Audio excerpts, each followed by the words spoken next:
ఓం.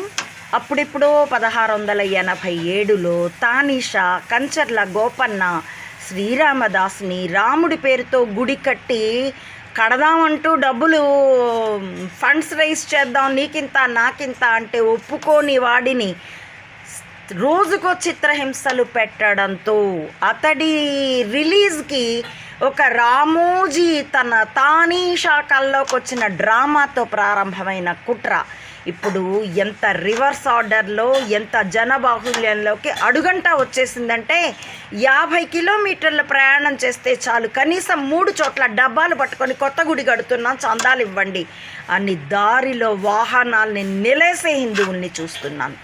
మొన్నే మంత్రాలయం వెళ్ళొస్తూ చూశాను కూడా.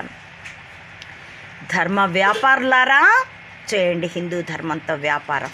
రేపు యముడిచ్చే దండనని చాలా చక్కగా స్వీకరింతురుగాక.